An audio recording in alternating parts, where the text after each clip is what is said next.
வெற்றிலை வராகித்தாயின் வெற்றி வாக்கு இது. என் தங்கமே, நன்றாக என் கண்களை நீ பார். உனக்கான நல்ல நேரம் விரல் விட்டு எண்ணும் நாட்களில் உனக்கு வரப்போகிறது. நீ மிகவும் மகிழ்ச்சியாக இருக்கப் போகிறாய் என் தங்கமே. என் வாக்கு என்றுமே பொய்யானது இல்லை. நீ எதிர்பார்த்து காத்திருக்கும் அனைத்தையும் விரைவில் நான் உனக்கு நடத்தி காட்டப் போகிறேன். நீ கவலையே படாதே. உன் வாழ்க்கையானது இனிமேல்தான் தீர்மானிக்கப்பட வேண்டும் என்ற யுகத்தில் இருக்காதே. அது ஏற்கனவே தீர்மானிக்கப்பட்டது. அது விதி. உன் வாழ்க்கையில் ஆறாக, அருவியாக, கடலாக சீற்றங்களும் இடம்பெறும். அது ஏன் என்றுதானே நீ கேட்கிறாய்? என் பிள்ளையிடம் நிறைய நற்பண்புகள் இருக்கிறது. அது நிலைத்து என் பிள்ளை தன்னிச்சையாக மன உறுதியோடு நேர்மையோடு இருக்கவே இத்தனை சோதனைகள். உன் பாதை என்னை நோக்கி என்று திரும்ப ஆரம்பித்ததோ அன்றே நீ செம்மையான வாழ்க்கைக்கு நுழைந்து விட்டாய். இப்போது நீ வெறும் பயிற்சியைத்தான் மேற்கொள்கிறாய். நிச்சயம் நீ முன்னேறி வாழ்க்கையில் வெற்றி பெறுவாய் என் தங்கமே. அதற்கான மாறுதல்களை உன் வாழ்க்கையில் இடம்பெற செய்துள்ளேன். அது உனக்கு நன்றாகவே புரியும். பணம் என்ற சொல் வெறும் காகித சொல் என்று இரு. அதற்கு முக்கியத்துவத்தை நீ கொடுக்காதே. உன் வாழ்க்கை என்னில் சங்கமித்து உள்ளது. நீ நிச்சயம் நன்றாக இருப்பாய் என் செல்வமே. என் அருளும் ஆசியும் எப்போதுமே உனக்கு உண்டு. உன்னை துரத்தி கொண்டு இருக்கும் கடுமையான துயரத்திலிருந்து விடுபட முடியாமல் கடும் வேதனையடைந்து அதை பகிர்ந்து கொள்ளக்கூட எவரும் இல்லையே என்று கலங்கிக் கொண்டு இருந்த உன்னை நான் தேர்ந்தெடுத்து உனது துயர் துடைக்க உன்னை தேடி நீ இருக்கும் திசையை நோக்கி ஓடி வந்திருக்கிறேன். நான் விரும்பாமல் எவரும் என்னை தேடி வர முடியாது. இழந்ததையெல்லாம் உனக்கு மீட்டு மீண்டும் தருவேன் என் செல்வமே. உனது முன்னோர்களும் உன்னை பெற்ற தெய்வங்களும் செய்த பூர்வ ஜென்ம பந்தமும் புண்ணியங்களும் என்ன தெரியுமா? நான் உனக்கு மானசீக குருவாக கிடைத்தது. அதனால்தான் நான் உன்னை தேர்ந்தெடுத்து உன்னை தேடி உன்னோடு இருப்பதற்காக வந்திருக்கிறேன். எந்த சூழ்நிலையிலும் தனிமையில் இருக்கும்போதும் யாருமே இல்லையே, எனக்கு யார் இருக்கிறார்கள் உதவி செய்ய, எப்படி நடத்தப் போகிறேன் என்று கண்ணீர் மல்க எனது பாதங்களில் விழுந்து நீ அழுது கொண்டு இருக்கிறாய்.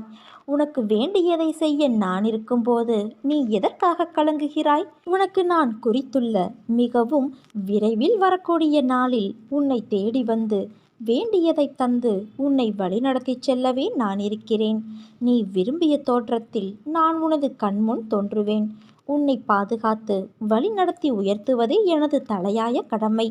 மீண்டும் உனது கைகள் ஓங்கப் போகிறது. அதை நானும் கண்டு கழிக்கப் போகிறேன். எந்த ஒரு கடினமான சூழ்நிலையிலும் நம்பிக்கையை இழந்து விடாதே. உன்னோடு உன் அன்னையான நான் இருக்கிறேன். நீ என்னிடம் உன் பிரார்த்தனையை வேண்டி வேண்டி கேட்டுக்கொண்டாயல்லவா? அதை திடீரென்று நான் உனக்கு தரப்போகிறேன். இது கனவா இல்லை நனவா என்று ஆச்சரியத்தில் உன்னை விரைவில் நான் திக்கு முக்காட வைப்பேன்.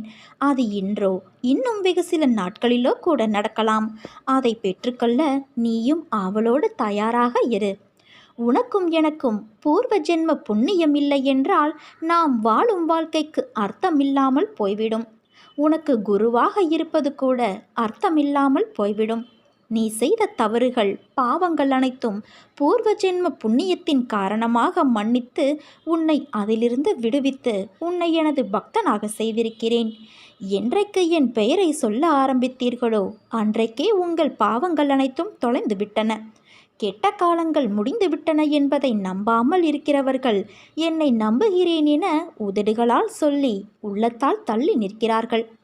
நான் வியக்கும் வகையில் என் சொல் கேட்டு நட்போடு அன்போடு கோபங்கள் தவிர்த்து நடந்து கொள். நான் உன்னை உயர்த்தி காட்டுகிறேன். எவையெல்லாம் உனக்கு மகிழ்ச்சியை கொடுக்குமோ அவை அனைத்தையும் உனக்கு நான் கிடைக்க செய்வேன். உன்னுடைய விருப்பங்கள் ஒரு கணமும் தாமதமின்றி நிறைவேறும் நாள் விரைவில் வரும் என் செல்வமே. என் மீது எப்போதும் அசைக்க முடியாத நம்பிக்கை கொண்டவர்களை கங்கணம் கட்டிக்கொண்டு காப்பாற்றுவேன் என்பது நிச்சயம் உனக்கு தெரியுமல்லவா? இதை மனதிற்கொண்டு ஒவ்வொரு பக்தரும் முழுமையான பக்தியையும் அசையாத நம்பிக்கையையும் கொண்டு மனதை கட்டுப்படுத்தி ஒருமுகமான சிந்தனையோடு என்னை நோக்கி ஆத்மார்த்தமான பிரார்த்தனை செய்தால் உங்களின் அபாயங்கள் எல்லாம் நொடிப்பொழுதில் நீக்கப்படும் என்பதில் எந்த ஒரு ஐயமும் இல்லை. புன்னகை பூக்கும் என் முகத்தை ஒரு நாள் உன் கவனத்தை உன் எண்ணங்களிலிருந்து திருப்ப வைத்து நீ மெய்சிலிருக்கும்படி விரைவில் காண்பாய். அன்று முதல் உனக்கு நிரந்தர திருநாள். நான் சொன்னால் சொன்னபடி நடக்கும். உன்னுடைய அனைத்து பாரங்களையும் உன் அன்னையான நான் தாங்கிக் கொண்டு இருக்கிறேன். அதனால் நீ எதற்காகவும் கலங்காதே. உனக்கு அருள் செய்வதற்காக நான் உன்னிடம் நேரில் வந்து உன்னை பார்த்து பேசி என் கண்களால் அருள் வழங்கிவிட்டேன். அதற்கான அறிகுறிகளையும் உனக்கு அவ்வப்போது கொடுத்து சந்தோஷப்படுத்தி வருகிறேன். இந்த முறை நான் செய்வது வெறும் சமாதானம் அல்ல. நீ நினைத்தது எந்தவித சண்டையும் சச்சரவுகளும் இன்றி விரைவில் நிறைவேறப் போகிறது. நீ சந்தோஷத்தில் திக்குமுக்காடப் போகிறாய். இது நிதர்சனமான உண்மை என் தங்கமே. நீ உன் உள்மனதில் வைத்து கதறுகின்ற விஷயம் எனக்கு எப்படி தெரியாமல் இருக்கும்? அதிலிருந்து நிச்சயம் உனக்கு நான் விரைவில் விடுதலை அளிப்பேன். உன் கைப்பிடித்து உன் பாதையில் உன்னுடனே இருக்கிறேன். உன் கண்ணீர் என் கண்ணீர், உன் வலி என் வலி. நிச்சயம் உன் அன்னையான நான் அனைத்தையும் சரி செய்வேன் என் தங்கமே. நீ ஜெயமாக நிம்மதியோடு வாழ்வாய். உன் அம்மாவாக அப்பாவாக நான் என்றும் உன்னை அரவணைப்பேன். உனக்கான ஒரு புது வாழ்வை நான் உருவாக்கி வைத்துள்ளேன். அதை உன் கைகளில் தரும் சரியான நாளுக்காக காத்திருக்கிறேன். உறவால் வரும் தடையெல்லாம் துறவால் விலகும். தாமரை இலை நீர் போல நீ ஒட்டியும் ஒட்டாமல் சில உறவுகளில் இருக்க வேண்டும். அது உன் மன துன்பத்தை வெகுவாக குறைக்கும், மனசக்தியை வெகுவாக பெருக்கும். உனக்கான நீ எதிர்பார்த்த வாழ்க்கை உன் கைகளில் வந்து சேரும். நீ தயாராக இரு. உனது எண்ணங்களானது காற்று அடங்காதவாறு அங்கும் இங்கும் சுற்றி திரிகிறது. அதை நீ அடக்கி நேர்முகப்படுத்தினால் போகும் பாதையும் சேரும் இடமும் நல்லதாய் அமைதியான நிம்மதி தரும். வாழ்க்கையில் வேண்டாத விஷயங்களை தூக்கி கொண்டு நடக்கிறாய். பிறகு எனக்கு ஏன் இந்த சோதனை என்று புலம்புகிறாயே? உன்னுடைய எண்ணங்கள், யோசனைகள், அணுகுமுறைகளை மாற்று. உன் வாழ்க்கை அழகான பூங்காவனமாய் மாறும். உன் எண்ணங்களை பொறுத்தே உன் வாழ்க்கையும் உள்ளது. எண்ணங்களும் யோசனைகளும் உயர்நிலையில் இருந்தால்தான் உன்னால் வாழ்க்கை பந்தயத்தில் ஜெயிக்க முடியும்.